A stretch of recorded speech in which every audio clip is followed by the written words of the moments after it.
I was in Miami, Florida, attending flying school, Miami-Dade North. You didn't come home? I was ordered not to come home. So it's contrast. You leave with one government in power who tried to keep us down. And God bless, my parents had the wherewithal to send me to college to learn to do flying. The night of the election, I was on 95th Street, 17th Avenue, 7-Eleven pay telephone booth with about $200 worth of quarters. And my mother was on the other end. And I had that booth to myself. I kept putting in the quarters. She kept relaying what was going on. I keep putting in the quarters, relaying what was going on.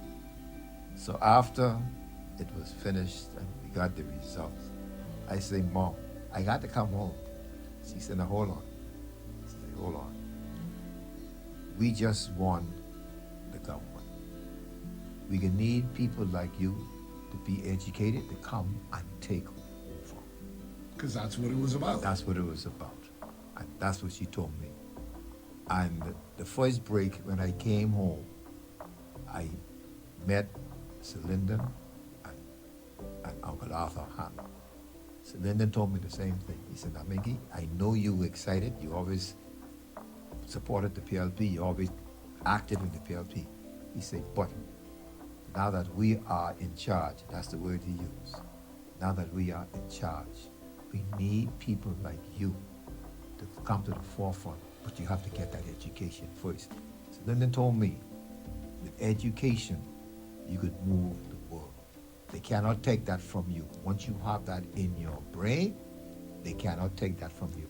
You are that much ahead. So please be patient, stay in college, and get that education first. So you're on the phone now and you hear that the PLP wins after years of UBP. What feelings were going through you?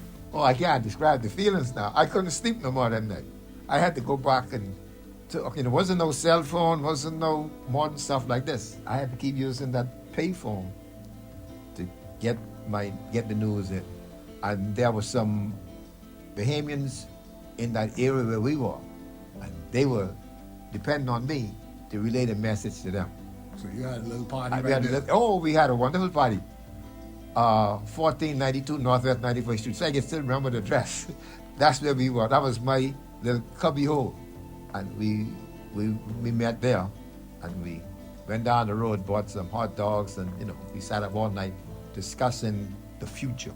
You know how we, 19 years old, we discussing, well, now we have opportunities for this, we have opportunities for that. That's why we have to get education. There was about 6 of us. Now, when you eventually come back to the Bahamas after finishing your qualifications, what was the atmosphere like? How did it change for you? What changes did you see and feel right away? When I came back, the country was more alive. I'll use that word, alive. People were more enthused. People felt that they could get somewhere now, that they could now, their labor would not be in vain in taking part in the country.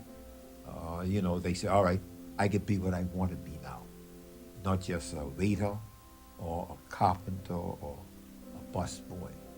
They said now, it's like the world opened up the different opportunities for us to improve. I was a good example. I couldn't have been no pilot or flying and if it didn't open up. I know when I came back, if the government was still what it was then, if the PLP hadn't won, I know I'd have been on a hard road to move ahead. You were 19 years old. For many 19-year-olds now, and I don't want to sort of like cast everyone under the same sort of situation, but probably most of them don't even think about majority rule or what it means or even understand it. They need to understand because they do not know the struggles that our parents had to go through for us to be where we are today. Say some of those struggles. Struggles was, my father was hesitant for me to go away to fly. You know what he told me? At your age, you will be in trade school. That's how it was then. if you were 14, 15, they didn't expect you to go any further. You had to go be a carpenter or mason or a waiter or a busboy. That's what it was then. But with the cylinder and the PLP winning majority rule day, that opened up the world for us. And these youngsters got to understand that. Stop dilly-dallying and messing around. Get that education. You need that. Stop, go to school, stay in school. Strive. My parents worked hard for me to go to college. I didn't want to waste that. And I didn't waste that opportunity. The next phase we need to do, financial security. What I mean is, we have to take advantage of what is there. I never worked for anybody. Hardly. 2 years maybe tourism. But I worked for myself. That's the opportunities. Don't be an employee, be an employer rather. All right, strive for that. The world is open for us. There are opportunities. I took advantage of it. Sure, it was hard.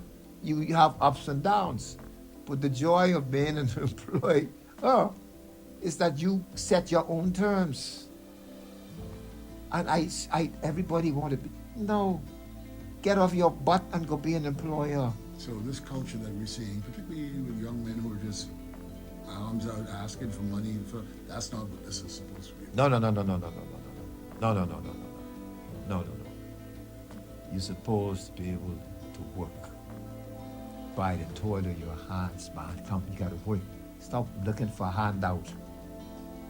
You the one that will be doing the handout, not somebody coming to you.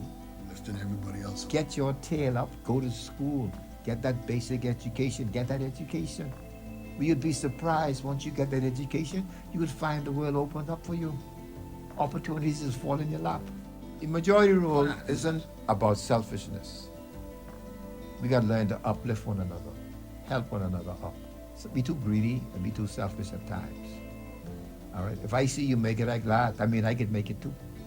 So you turn around and give them a helping hand. We got to give one another a helping hand up. You understand, Mr. Reed? Help one another up, man.